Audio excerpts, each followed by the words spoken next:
Ladies and gentlemen, good afternoon. I would like to introduce our keynote, John Butler Adams. I don't know how many of you are aware of it, but there is, every 2 months or so, a South African Journal of Science gets published. And it's a very interesting journal. Here is the current version, SA Journal of Science, volume that, etc. And this is actually covering all of South African science over a very broad spectrum. And you know what? It's for free. Just download it from the internet. The current issue, for example, there is a leader, and out into the world they go. Research on the international stage by John Butler Adam. He's the editor-in-chief. But it has book reviews, it has commentary, searching for David within the Goliath of alien woody plant invasions in the Western Cape province. The ecology of drought, workshop report.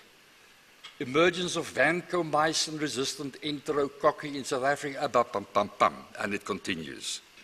And it is quite interesting. Alcohol and other drug abuse amongst women seeking substance abuse treatments in the Western Cape, South Africa.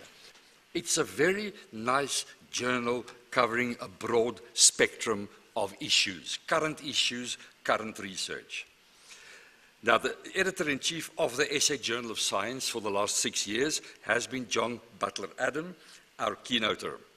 He writes, as I showed you there, a leader or an editorial in each journal on current issues. For example, some of the stuff he did recently, the fourth industrial revolution and education, which is an interesting topic. Suffer little children, paying the price for free higher education, and developing young scientists.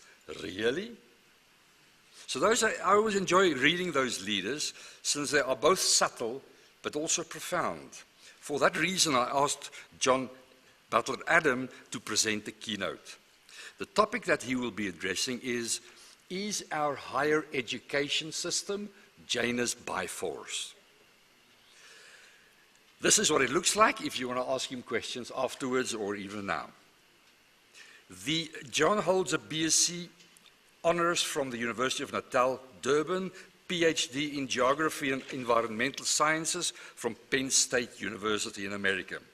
He was Deputy Vice Chancellor and Vice Principal at the University of Durban, Westville, Director of the Institute for Social and Economic Studies at Durban, Westville. John has about 50 publications and 70 conference papers in his name. He also was the Ford Foundation coordinator for the Partnership for Higher Education in Africa and the program officer for post-school and higher education at the Ford Foundation. He also sits, for example, on the Committee of Scholarly Publishing. But let's not talk more about his CV. Why don't we listen to him talk about Janus by force? And thank you very much indeed for that very kind invitation and introduction. And thank you all for inviting me to share some thoughts with you today. I'm very much aware that this is the penultimate session of the afternoon. It's after lunch. It's the end of a 3-day conference, and it's a Friday. So I'll try to be as succinct as possible. But I need to start with 2 admissions. The first is that I'm not even vaguely an engineer, as you will have gathered from Ad's introduction. And over the last 50-odd years of my working life, I've mainly simply been a university professor and a senior university manager of one kind or another. So I suppose what I know most about is higher education, and that's what I'll speak about today. The second admission is that editors of scientific journals are completely dependent on science researchers. And the information and data that I'm going to talk about today come from just such people, although let me be sure that you know that the opinions that I express are not theirs but mine. 4 researchers have been particularly important in putting this paper together. Professor Johan Mouton, Dr. Nico Kluter, and Dr. Jaco Blankenberg, all of whom work for CREST at the University of Stellenbosch. And then there is Dr. Charles Shepherd from Nelson Mandela University, who also does a lot of data work for the Department of Higher Education and Training. But let's start by talking about Janus faced. In Roman religion and myth, Janus is the god of beginnings and endings, gates and passages, transitions, or duality, in other words, good or bad. He's sometimes depicted as having 4 faces, which is very confusing. But Janus Bifors has just 2 faces, and thank goodness that's more common. So here I've chosen to cast Janus Bifors as the opposing faces of bad and good, and to suggest that Janus looks, as he's supposed to do, both ways at South African higher education. But why is it important to talk about bad and good in higher education at all? What are the relationships between universities, science, and society? Well, it's widely accepted that for a country to thrive in a knowledge economy, it must develop high-level skills and competencies, human capital, if you will, as well as its scientific research, innovation, and technical development capacity. Higher education and universities in particular are regarded as key to delivering these knowledge capabilities for development based on their traditional roles of producing, applying, and disseminating knowledge, as well as educating the next generation of knowledgeable and, we hope, suitably qualified workers. The research also suggests that there's a strong association between higher education participation rates and levels of development. In addition, there's evidence that high levels of education in general and of higher education qualifications in particular are essential for the design and productive use of scientific advances and new technologies. They provide the foundations for a nation's innovative capacity and contribute more than any other single social institution to the development of society. In fact, today, many advanced industrial countries have coordinated knowledge and innovation policies and higher education systems as the core of their development strategies. Think, for example, of China and India, in contrast, let's say, to Uganda or, unfortunately, Mozambique.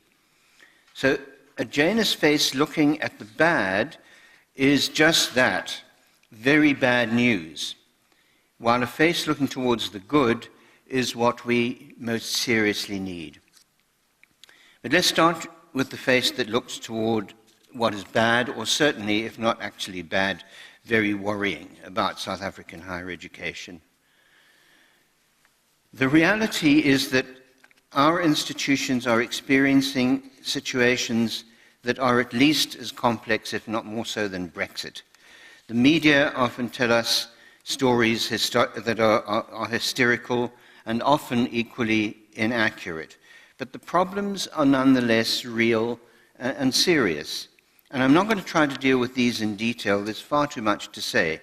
But we'll try just to mention them and some of their implications for our society. The first is that while we have some 26 universities, only half or slightly fewer are actually functional, undertake valuable research, and teach well. This is a major problem in itself, of course. Partly, it's attributable to historical decisions and circumstances, but it remains problematic due to cadre deployments, persistent government incompetence, with the exception, I should add, of the Division of Higher Education in the Department of Higher Education and Training, because they have a DDG and a new minister who are really doing remarkable and laudable work against considerable odds. I had written something else there, but considerable odds will do.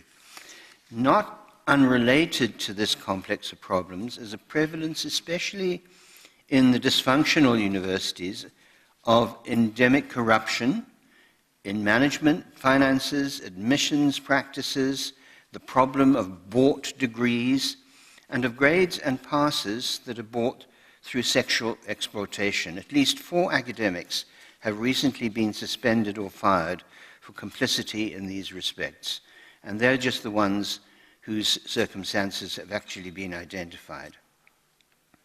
But perhaps most prominent in the media in recent years have been violent student strikes and protests, precipitated and perpetuated by, and sometimes conflated with, not just one but a range of issues.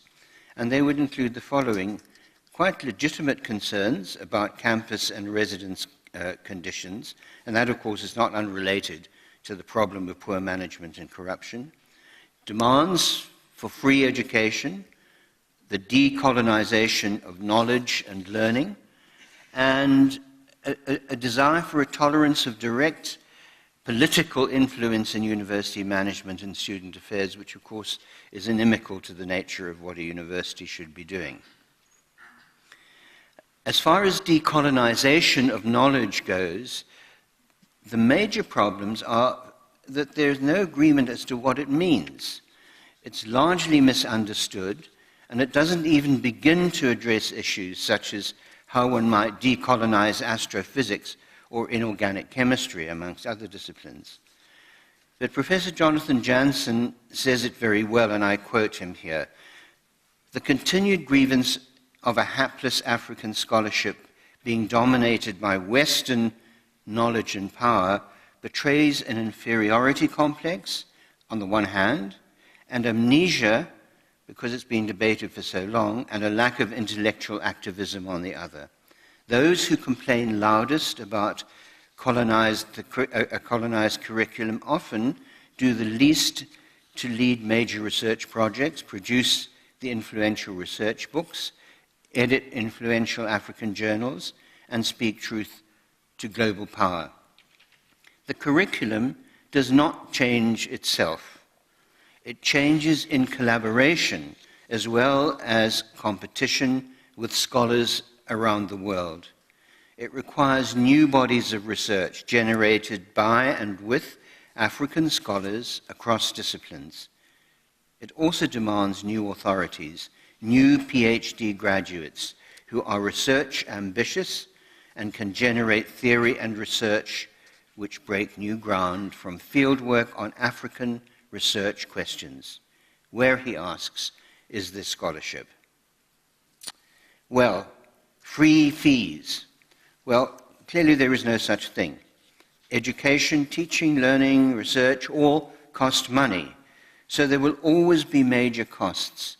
And in the leader that Ad has referred to, I point out that almost 15 million rand were taken out of the 2018 basic education budget, in other words, for school children, to help cover some of the unplanned costs. Former President Zuma's unfortunate and sometimes mindless and certainly unexplained statement last December caused more strike action and chaos for the National Student Financial Aid System, for students, for prospective students, and for universities and their enrollment planners, and still largely a confusion that's in progress. But strikes, subsidiary strikes, and misdirected strikes around these issues continue. Students, and sometimes staff-abetted strikes, I should add, have causes, concerns real and some of them unreal, but they also have 3 major consequences besides the consistent and astute attempts by vice-chancellors to resolve and end them.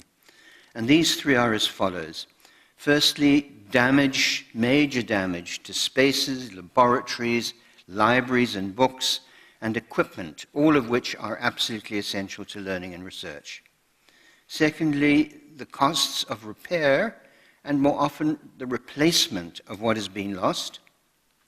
And thirdly, the loss of teaching, learning, and research time, also involving moving exam times and the loss of employment opportunities for some young people as a result.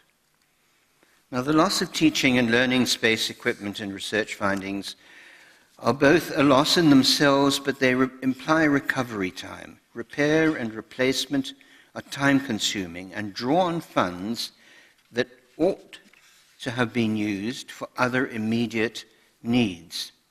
At the beginning of 2016, the estimated costs of damage to universities and loss was 160 million rand. By the end of that year, that figure was 600 million rand, and the Minister of Higher Education and Training announced just a week or so ago that that figure has now risen to 800 million rand in monies that could and should have been used elsewhere. Interesting thing is that there are new strikes emerging in which students are demanding that those who were involved in the past, or at least some of those who were involved in the past, in the damage to universities should be exonerated on the grounds that they were exercising their right to legitimate protest against injustices. But somehow the 800 million rand and its better, more important use seem to have been forgotten. Well, damage and destruction have been mentioned, but the loss of academic time implies a loss of intellectual endeavor, which is, after all, what universities are about. Just as important for students, whether they were innocent in strike activity or not, is that the need to shift examination times has meant that those who ought to have written exams, graduated, and entered jobs have found those opportunities delayed or in some cases lost. All told, this is not an encouraging view from that particular face of Janus. Perhaps we might even say it's a disheartening view. Fortunately, we remember that Janus still has a second face. So let's reflect on the counterbalancing situation, that there is enough, perhaps more than enough, and one would hope so, in our higher education to offer the much-needed essential benefits of universities, learning, and science to our society. This is the Janus face looking towards the positive, to peace and the enticing passage into the future. Now, there are many indicators that could be invoked to suggest how higher education is doing well, improving, in fact, not just doing well. But there are four that are probably the most critical. The first is positive trends in university management and innovation. The second, improvement in undergraduate pass rates. The third, research output and internationally linked research and publication. And the fourth, improvements in PhD enrollments, because that represents high-level skills being developed, knowledge output improving, new science, new innovation, and all of those are critical to achieving the aims of, amongst other things, the National Development Plan. Now, the quality of most senior leaders in universities is absolutely key to the way in which their institutions perform their educational, research, and social roles. With some notable exceptions, South African universities in the last few years have faced hard times in this regard. But recently, there have been signs of positive changes. As things stand, there are now at least 6, maybe 7 universities headed by leaders and senior managers of a high intellectual, research, administrative, and personal skills. In the next short while, that might even grow to 8 or 9, as it remains to be seen how the universities of Pretoria and KwaZulu-Natal will manage to find leaders as capable and respected as those they're losing, Cheryl de la Rey and Albert van Jaarsveld, both of whom, sadly, are leaving South Africa to take up posts respectively in New Zealand and Austria. I think Albert has already gone to Austria. But whatever the number, even 8 is a considerable improvement on the situation as it was a few years ago. There is a wonderful example of just one such improvement. The recent inauguration of one of the world's leading specialists in artificial intelligence as the Vice-Chancellor of a South African university has brought the fourth industrial revolution to the fore in local academia and in the media, and raised interest in what the fourth industrial revolution might mean for education and society in general. and for post-school education in particular. A fusion of technologies that is blurring the lines between physical, digital, and biological domains. Artificial intelligence precise beginnings may not actually be clear, and I find all sorts of differing dates. But it happens that a new vice-chancellor has succeeded in making it an intellectual and social priority here at home, and in fact serves on a government policy committee trying to make sure that the most is made of it in our own economy.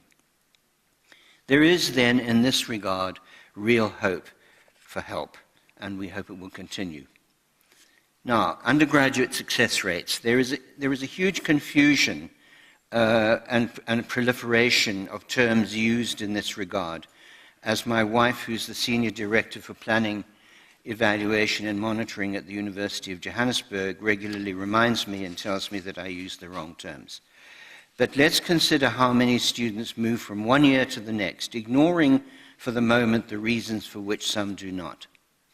5 years ago, in the most successful of South African universities, that figure was about 30%. 30% of the students who entered a particular year actually managed to get through to the next. When my daughter graduated 7 years ago at one of the universities in the country, she was one of less than 30% of entrants in all South African universities who completed their degrees in the minimum time. Now, last year, in that and similar universities, the figure was just over 60%. And perhaps we think the standards have gone down. Maybe it's pass one, pass all, phrase from the past. But no, absolutely not. If anything, standards in those institutions are steadily being improved, and the reason for the change lies in constantly improving sophisticated approaches to student support.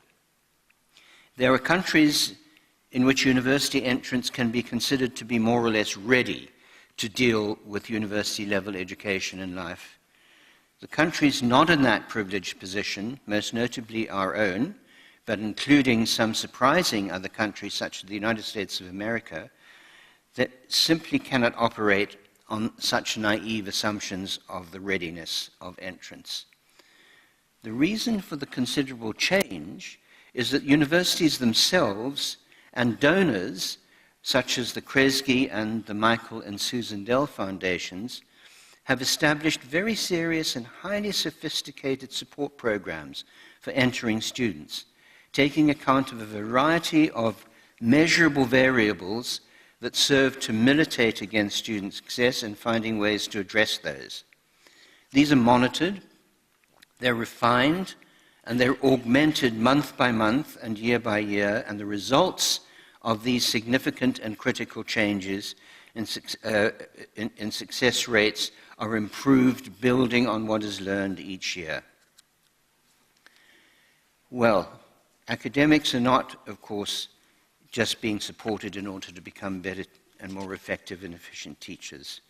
They're also being provided with incentives to become internationally productive, successful, and recognized researchers. And here, if I get the slide right, let's just see. Yes. Here is what Charles Shepard from from UNM has found. Between 2000 and 2016, and by the way, I'm not going to look at these slides because you're all more than capable of looking at them and understanding them. Between 2000 and 2016, research output from South African universities increased by just over 35%, with the average publication output raising from, on average, less than half an article per researcher per year to almost one a year. And of course, there's still some academics who don't publish anything at all, so others are producing far more than one a year. Now, using a different database, Johan Mouton and Jaco Blankenberg came up with very similar figures for the same period, but in their case, they also showed publication output improvements and related those to South Africa's share of world research publication. So there in the bars you see the output of publications, and in the dotted line you see the percentage of research from South Africa as part of world research, steadily growing. We would like to see it growing better than that, but it's certainly getting better. As far as world ranked position, where South Africa lies in relation to its research publication in comparison with the rest of the world, there has also been an improvement. Not dramatic, but we've gone from being 34th in the list to 28th in the list. So the improvement is certainly becoming evident. But in addition, the normalized average citation score across all disciplines has moved from 0.8 citations per article to over 1. Now, this might not seem to be a huge change, but if you bear in mind that over 45,000 researchers in the world received last year between 500 and 243,000 citations each, and that's quite some competition for South African researchers to find themselves with. Okay, there is a slide about that that just shows that increase from 0.8 to 1.1. But finally, in this regard, Johan and Jaco also established the following picture of research collaboration for South African researchers. And I think what's most important here is the more or less steady increase in international collaboration. So that in, what was the year, 2016, 50% of all publications by South African researchers were published jointly with international researchers elsewhere in the world, obviously, while single authorship and only national collaboration have both seen steady declines. Research is, of course, an essential element of university work and a critical indicator of success, and we see that we are improving, notably in those areas.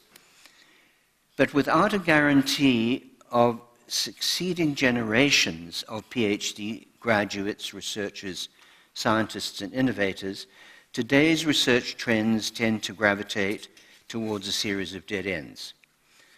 So the fourth vision of Janus's good face is the picture that's emerging of PhD enrollments in South African universities. And this is information from Nico Klute, by the way. But I'm going to hold this up for you, and I know this is an extraordinarily long way away, but can you see the blue line? That's how PhD enrollments have improved from 1998 to 2016. So the figure, and in my version here is not very clear, in 1998 was 761 enrollments, and by 2016 it was 2,782. I think that's quite an astonishing improvement in the rate of enrollments. What's important, I suppose, is that the rate of growth has varied considerably, but the most important one, perhaps, is in the four-year period of 2012 to 2016,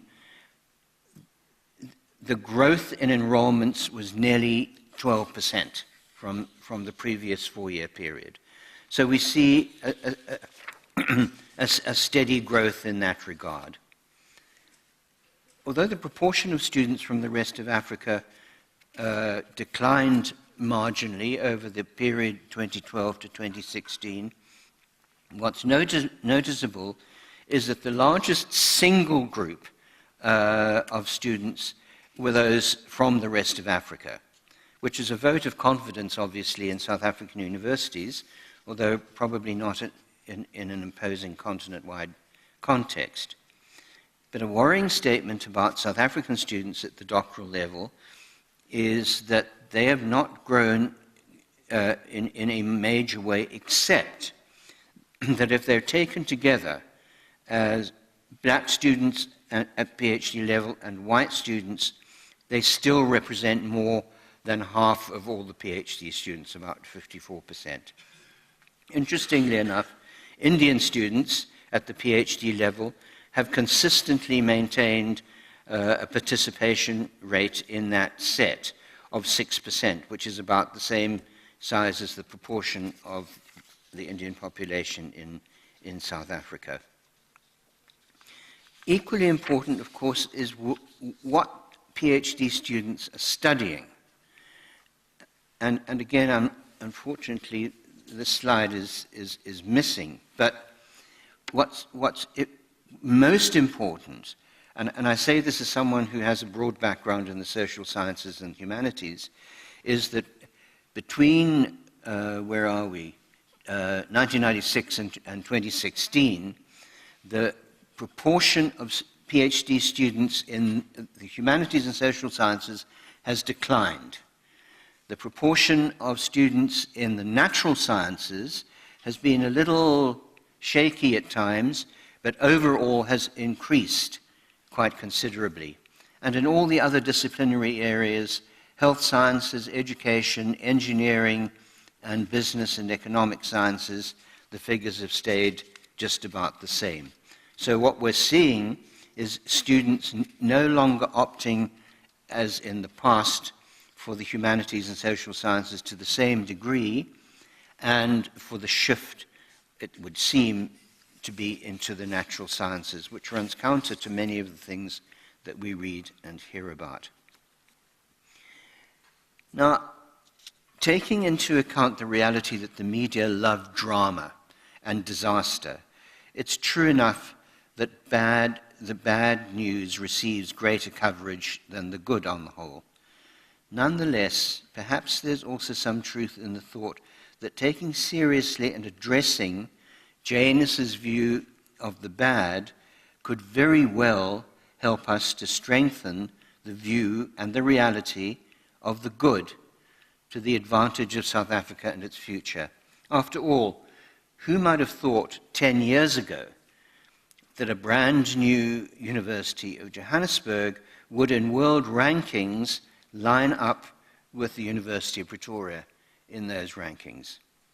So realizing the potential of the good is an absolutely critical challenge, essential to face, and imperative for us to take on.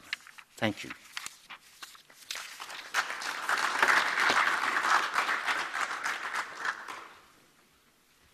So mine is to just understand how do you find a balance between ensuring that you supply the industry as well as also trying to grow the PhD level body of knowledge, supplying enough PhD students. Or at the same time, I think the follow-up question to that would be, does industry has, or how much influence does industry have in terms of decision-making as to how many students that you produce on the undergrad level as well as the PhD level? Thank you. With regard to improving the spread of knowledge produced by PhD students, obviously the critical route to follow is to make sure that there are as many opportunities as possible for those students to publish their research, even though it might mean publishing with a supervisor or with members of a cohort who've been working on a common problem under a common supervisor. So publication is absolutely critical. But more important, perhaps, is the next step, and that is that there is a real need for funds to support postdoctoral researchers, because they then become not just workers, as it were, at the laboratory bench or wherever they happen to be, but co-producers directly with other researchers. So postdoctoral students, in figures that I've seen, are in some institutions the most productive producers of research publications. Now, I'm sure there are more things that should be done, and off the top of my head, they don't come to mind, but that sequence, that progression is of great importance. As for the industry, that varies enormously. Where it really works effectively is in very, very specific professions, including engineering and health, who have regular assessments of what is going on in the departments that teach subjects relevant to those industries. They will very often indicate that a diploma course, for example, is not producing the work that it should and should be closed down. And universities take all those recommendations from those professional bodies very, very seriously. Having said that, I believe that it's absolutely critical that more parts of the productive part of society, of industry, very broadly defined, should have a greater role to play in universities, because that's part of the point that was made much earlier on in the paper, that successful countries have formed compacts effectively between universities, industry, and government in order to make sure that what is needed by way of innovation in a country is addressed, and that it's addressed in a way that makes the students who graduate able to make those contributions. So my own feeling is that there is room, there is scope for greater cooperation in the form of compacts between policymakers, or the government, if you will, industry, and the institutions of higher education. John, thank you very much then for a wonderful paper. You're very welcome. May I offer you some my. liquid refreshments on your way home? Or not, as the case may be. Thanks. Thank you very much. Thank you, everyone.